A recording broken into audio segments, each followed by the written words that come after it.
নমস্কার। প্রতিদিন তো অনেক কথা বলি, সমাজ জীবনের, রাষ্ট্রীয় ব্যবস্থার অনেক কথা বলি, কিন্তু জল জীবন গ্রাম জীবনের কথাও বলতে হয়। জল জীবনের সঙ্গে সম্পর্ক রয়েছে, আর নদী আমাদের পূর্বপুরুষদের পরম্পরা বলতে হয়। নদীকে ঘিরে আবেগ থাকে, নদীকে ঘিরে কবিতা থাকে, নদীকে ঘিরে উপন্যাস থাকে, নদীকে ঘিরে প্রেমিক প্রেমিকার অনেক গল্প থাকে, যা বাস্তবে রূপ পায়। নদীর খোলা হাওয়া থাকে, নদীর পাড়ে বসে বিকেলের আমেজ ভালো লাগে। পশ্চিমে সূর্য যখন অস্তমিত হয়, নদীর জলে যখন পরে লাল আভা হয়, পা দুলিয়ে দুলিয়ে প্রেমিক প্রেমিকা অনেক কথাই বলে। তারা বলে সুখের স্বপ্নে বা সুখের সংসার তারা করতে চায়। হতে পারে যে ব্যাপারটা খুব আবেগতাড়িত, কিন্তু বাস্তব আছে। আমি একটি কবিতা পড়ে দিই। পল্লী কবি কবি কুমুদ রঞ্জন মল্লিকের লেখা ও বিখ্যাত যে লাইন আছে, যে বাড়ি আমার ভাঙন ধরা অজয় নদীর বাঁকে, জল যেখানে সোহাগ বরে স্থলকে ঘিরে রাখে। চুরুলিয়া পাশ দিয়ে বয়ে গেছে অজয় নদ। চুরুলিয়া পেরোলেই হচ্ছে পশ্চিম বটতলা। আমি কেন প্রেমিক প্রেমিকা, উপন্যাস, গল্প, কবিতা, কেন পল্লী কবি কুমুদ রঞ্জন মল্লিকের লেখা পড়লাম? কারণ ওখানে দুখু মিয়ার জন্ম হয়েছে, অর্থাৎ বিদ্রোহী কবি কাজী নজরুল ইসলামের তার জন্ম ওখানে হয়েছে। জন্ম অত্যন্ত পুণ্যভূমি, পবিত্র স্থান। অনেক কিছু হয়েছে কবিকে ঘিরে, কবির সমাধি, কবির সহধর্মিণী সমাধি রয়েছে। কিছুটা উন্নয়ন হয়েছে, পাকা রাস্তা হয়েছে, আগে কাঁচা ছিল, পাথর বেরিয়েছিল, সে পাথর ঢাকা পড়েছে, পিচ হয়েছে, অর্থ বরাদ্দ হয়েছে। কিন্তু অজয় তার নিজস্ব ধারায় প্রভাবিত হয়, তার একটা স্রোত আছে, যদিও এখন সময় সঙ্গে সঙ্গে স্রোতটা কমছে বিভিন্ন বালিচোরদের কারণে। বালিচোররা এত চুরি করেছে, অজয়ের নদী চেঁচে ব্রাশ করে দিয়েছে। কিন্তু পশ্চিম বটতলা গ্রামের মানুষ তারা কেমন আছে? এ প্রশ্ন আসবে না? এ প্রশ্ন আসাটা কি অস্বাভাবিক? তাই বাড়ি আমার অজয় নদীর পাড়ে, যেটা বলছিলাম কবি কুমুদ রঞ্জন মল্লিকের লেখাটা, তাহলে চুরুলিয়া পর্যন্ত আমাকে যেতে হচ্ছে ট্রেনে। ঝিকঝিক ট্রেন নেই এখন, স্পিড ট্রেন। নামতে হচ্ছে আমাকে চুরুলিয়ার আশেপাশে কোনো স্টেশন হবে, জামুরিয়া হতে পারে, রানীগঞ্জ হতে পারে, সেখান থেকে আমাকে যেতে হবে ঘাট পর্যন্ত।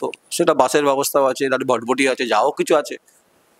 কয়লা অঞ্চল, শিল্পাঞ্চল, ব্যাপক ওখানে উন্নতি হয়েছে। উন্নতির ছোঁয়াটা পশ্চিম বটতলায় পড়েনি, বীরভূম পড়ছে, এপাটা পশ্চিম বর্ধমান। আর এখন জেলা ভাগ হয়ে গেছে, মানে কবি কাজী নজরুল ইসলাম এখন পশ্চিম বর্ধমানের মানুষ, কিন্তু কবিতা আমাদের হৃদয়ে রয়েছে। আর অজয় আমাদের গর্ব, অজয় নদ আমাদের স্মৃতি, স্মৃতি মধুরতা, যা প্রজ্বলিত করে, উজ্জ্বলিত করে, বিকশিত করে, জীবনের বিভিন্ন সময় রোমন্থন করে। কিন্তু জীবন জীবিকার সঙ্গে যারা লড়াই করে, সে ছাত্র হতে পারে, ছাত্রী হতে পারে, শিক্ষক হতে পারে, শিক্ষক হতে পারে, কৃষক, মেহনতি মানুষ, শ্রমজীবী মানুষ, তারা প্রতিদিন পারাপার করে। বর্ষাকালে যখন জল থাকে না, তখন ভেলা করেই যেতে হয়, মাঝে মাঝে স্রোত কম আটকে যায়। গভীর বর্ষায় যখন জল যখন থই থই করে, টুবু হয়ে যায়, তখন কিন্তু ভেলা করে যেতে হয়।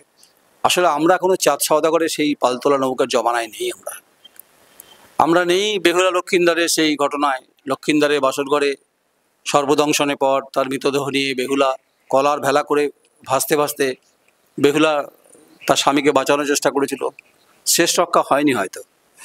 তাহলে আমরা কোন বেহুলা লক্ষিন্দারের সমাজ ব্যবস্থায় রয়েছি, কোন চাঁদ সওদাগরের ব্যবস্থায় রয়েছি? হ্যাঁ, চাঁদ সওদাগর আছে। রাজনৈতিক যারা কারবারি, যারা নেতা, তারা চাঁদ সওদাগরের থেকেও বড় বড় বাজরা আছে ওদের।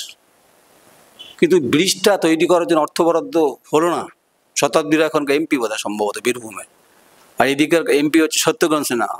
খামোশ, তার বিখ্যাত ডায়লগ, আপনি জানেন না। আপনার আগে আরও এমপি ছিল, তারাও জানেনি, খবর রাখি দিক। ভোটটা এলে গলায় গামছা দেবেন, হরিকীর্তন করতে করতে বেরিয়ে পড়বেন, টিকা পড়ে নেবেন, ভোট চাই।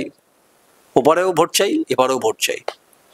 আর যারা পড়াশোনা করতে বর্ধমানে আসে, চিকিৎসা করাতে বর্ধমানে আসে, ইউরিয়া সার কিনতে যখন আসানসোলে আসতে হয়, বা রানীগঞ্জে আসতে হয়, যন্ত্রপাতি কিনতে আসানসোলে আসতে হয়, ট্রাক্টর কিনতে আসতে হয়। তো সরকার নাকি বলেছে ওখানে নাকি মানে ব্রিজটা করার মতো অর্থ বরাদ্দ সে অর্থে নেই। খেলা মেলায় তো প্রচুর টাকা পাওয়া যাচ্ছে, ক্লাব ভিত্তিক পয়সা, পুজোতে পয়সা, দুর্গা, কার্নিভাল, ব্রিজটা হলো না। চেনাব নদীর ওপর যদি বন্দে ভারত চালু হতে পারে, আইফেল টাওয়ারের থেকে হাইয়েস্ট পিক হচ্ছে রে চেনাব নদী, তার উপর দিয়ে বন্দে ভারত চলছে, প্রধানমন্ত্রী উদ্বোধন করলেন, গঙ্গার তলা দিয়ে মেট্রো চালু হয়ে গেছে, এই ব্রিজটা করা গেল না। টাকা তো গৌরী সেন দেবে না, টাকা তো আমার আপনার টাকা, করের টাকা, মেহনতি মানুষ, শ্রমজীবী মানুষ, পিছিয়ে পড়া মানুষ, পিছড়ে বার, উচ্চবিত্ত, মধ্যবিত্ত, সংখ্যাগুরু সবার টাকা, ট্যাক্স পেই আমরা। যাচ্ছে কোথায় টাকাটা? তাহলে কি আউটলেট হচ্ছে, ড্রেনেজ হচ্ছে? প্রশ্নের উত্তর চাইছি আমরা।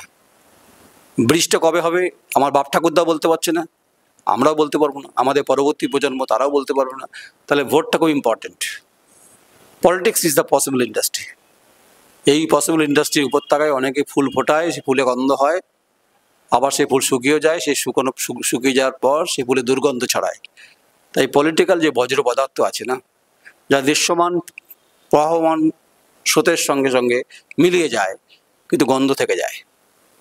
আজকে এখানে বসে বললাম, কোনো এক দিন, কোনো এক সময়, কোনো এক পরিবেশে, কোনো এক বেদনাহত দিনে পশ্চিম বটতলার পাড়ে চুরুলিয়াতে দাঁড়িয়ে দেখিয়ে দেবো যে এটাই ভারতবর্ষ, এটাই পশ্চিমবঙ্গ, এটাই হাকিকাত, এটাই বাস্তব।